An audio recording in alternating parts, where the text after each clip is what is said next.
Hi there, Mika here with Unipod Rising. It's been several days. I have actually recorded some videos, but I've had some technical difficulties with them. So I may do a compilation of some of the stuff I've recorded.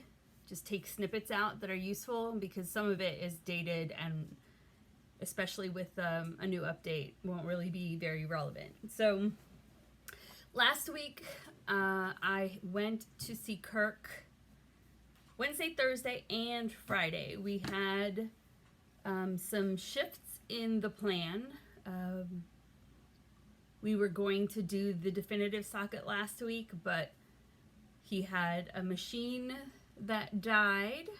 I don't remember if I posted about that or if it's from one of the videos that never made it onto YouTube, but that cost us the day, and then I lost quite a bit of volume, so we needed to make additional modifications before moving towards the definitive socket. So I'm still actually in a test socket. I don't know if I stand up here if you can see. Nope, you can't. So regardless, tomorrow afternoon I go back, we'll take a look, and the hope is that he will keep the leg tomorrow and that he'll make me my definitive socket and that I can pick it up on Friday. So fingers crossed. I have had a lot of interesting experiences. If you're on my Instagram or my Facebook, you've probably seen posts. I went to the grocery store a couple of times. Yesterday, I think it was, or the day before, I went to Walmart to pick up a few items, and at some point I had to sit down on one of their benches and just kind of chillax, because it's actually quite taxing to walk at this point. Some days more than others. It kind of depends on the level of soreness that's going on and the amount of fluctuation that's going on in my residual leg. So it varies, and there have been a couple of times where I have gotten a little frustrated. One time where I really got frustrated last week and kind of gotten my feelings about it all, and it's one of those situations where now that I can walk, when I can't, it's even more frustrating. So like, I have the prosthetic and I should be able to walk, but physically I'm just tapped out. Either I'm too sore, or my muscles are fatigued, or my whole body is fatigued. Whatever it is that is going on at any given point, it can be frustrating. So I try to maintain a really positive outlook, and for the most part I managed to do it, and I'm really grateful for the fact that I'm walking at all at this point. And I can see in the little bit of time that I've gotten to use the prosthetic that I've made some pretty good progress in what I'm able to do. But I'm still human, and I still in my mind see like the big picture, like the long-term goal stuff, and I want it now. So sometimes I get all in the but I want it now like tantrum mode, and generally it lasts for a moment and it's not that deep. But like I said, I had one day last week where I really got in my feelings about it, and for about 30 minutes, 45 minutes, I was really upset. Like, got emotional about the whole thing, and like pitched my own little baby tantrum, and recognized that I was doing it and caught myself and course corrected and kind of talked myself off the ledge, so to speak, and then I was fine. But it's important to, number one, mention that there are challenges, because if somebody sees this at any point in time and they're going through their own prosthetic journey or their own healing from whatever they're dealing with. And they are under the impression that anybody goes through these things without hardship and without backsliding emotionally or getting caught up in whatever, right? If anybody thinks that it's possible to do that as a human being, then that's an unfair expectation that they set on themselves. And when we think that we should be doing better than we're capable of in any given moment, that's what causes us to give up on things that are important to us. That's what causes us to find ourselves angry or depressed or generally dissatisfied with our lives. And so I've said several times, I am committed to my own personal peace. I am committed to my own centeredness and balance, and I'm committed to living my life in the best way I can. And that doesn't mean perfection, because as I've mentioned previously, perfection doesn't exist. And so when we hold ourselves to a standard that is not even attainable, we rob ourselves of the opportunity of feeling joy and happiness with what we do have.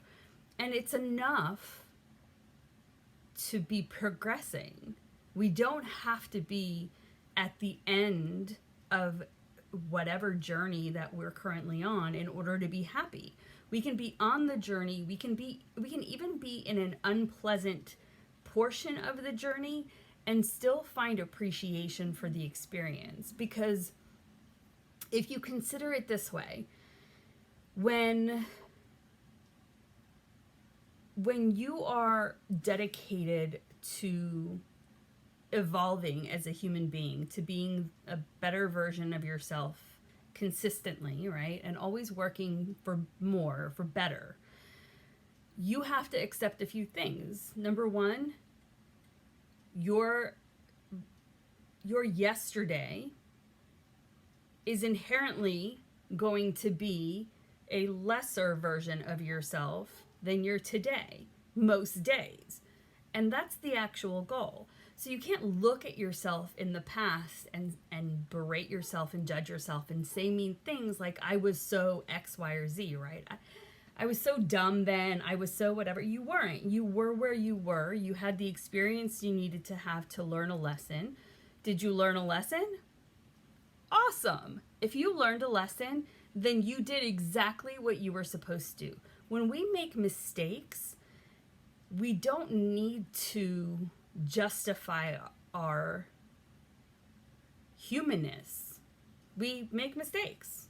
And as long as we are mindful and we are well-meaning and we are intentional in our attempts to continue to become better and to learn from those mistakes, then we're doing a great job and we ought to be proud of ourselves. So I've had several people now reach out to me.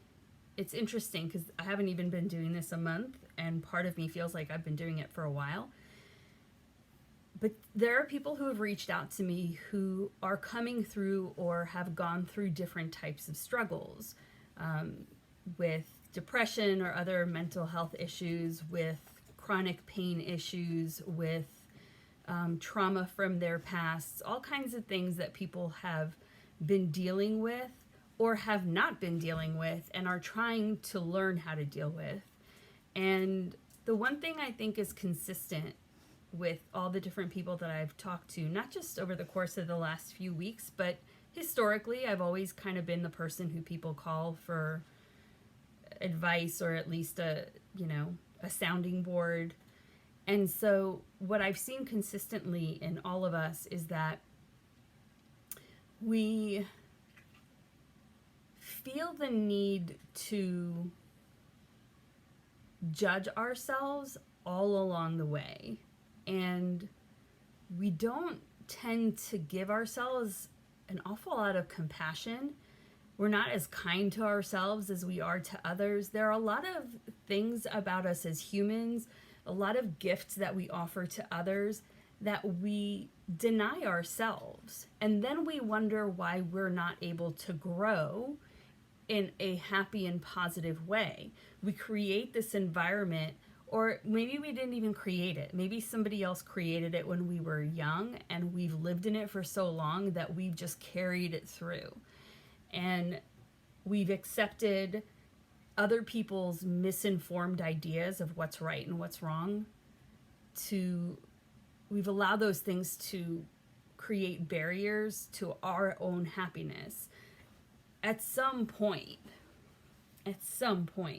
if we really want to be happy, we have to tap into our own inner guidance system and really get a sense of what feels right and what feels good to us.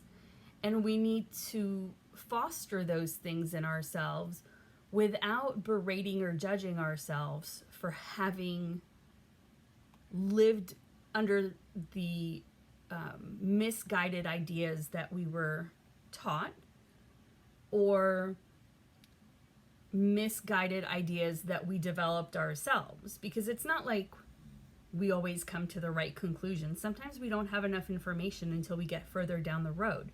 So we do the best we can in any given moment, and then we come to some new information and we realize, oh, I was close, but I didn't quite have it, and I need to make some adjustments. And that's a thing to celebrate, not a reason to berate yourself.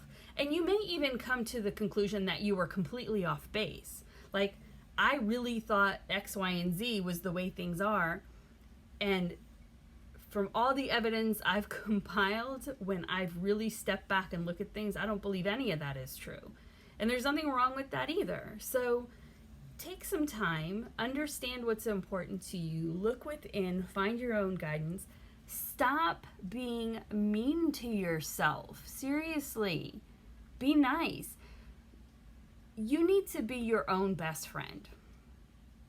Because you've heard before, at the end of any day, you're the only person through your entire life that you can count on will be there every single step of the way.